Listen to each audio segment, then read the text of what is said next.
looking at downtown Vancouver from the Granville Bridge. A bunch of cars going by to the side there. It's kind of beautiful view of the city from this far away from it, and it's kind of this far away from it that you have to get in order to be able to appreciate how it looks. Because I just walked through it, it doesn't look that way from inside.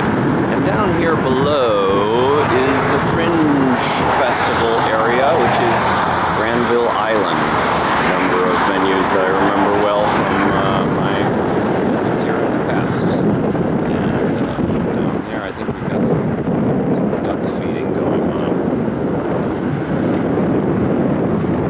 So,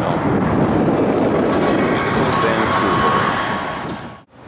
And here underneath the Granville Bridge is Granville Island, which is probably what I remember most of Vancouver from my previous visits.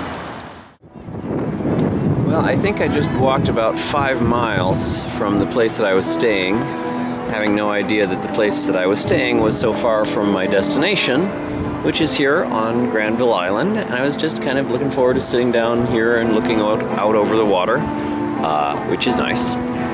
And this is just outside the public market, and there's food and vegetables and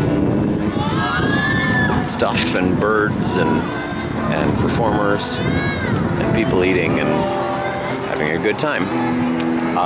But it doesn't quite seem the way I remember it, but then again it may just be the weather's a little cloudy and dark and there's no Fringe Festival going on, and the Fringe Festival office isn't where it used to be. I have no idea where they've gone now. And there's nobody around that I recognize. So that's what's happening here on Granville Island. Now I've got the walk back to go yet. For some reason I've had a craving or an idea in my mind that I want some fish and chips.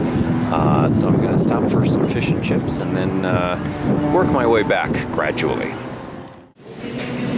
And there we have the Granville Island Brewing Company, where many Fringe parties have gone on until late in the night. And I'm sitting right across from there in, where are we at? There's Granville Island, the heading is Granville Island Brewing, but we're in the fish and chips place, the name of which I can't seem to read anywhere here. So.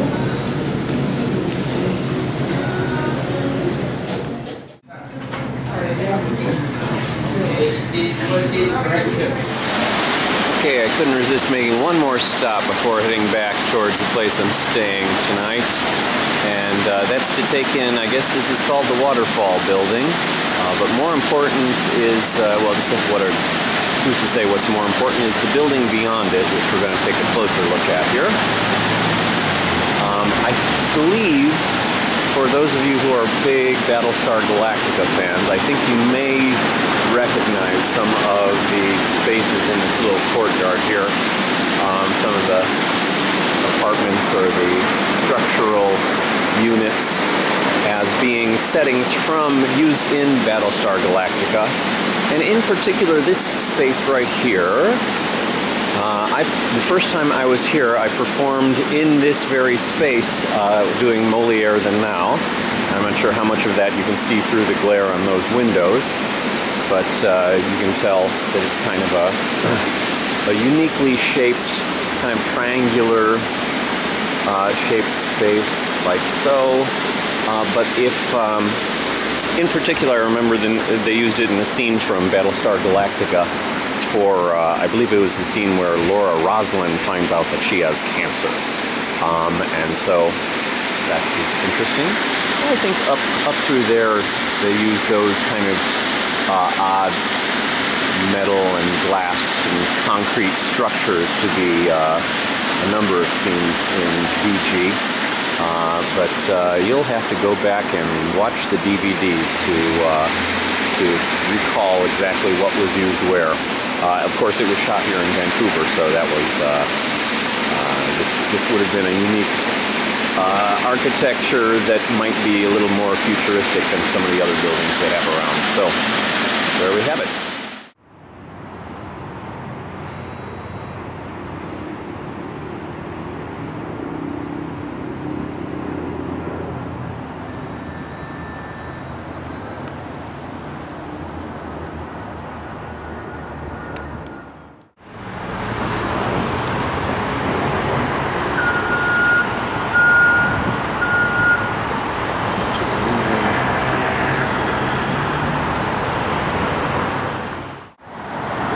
1910-40 sports radio building.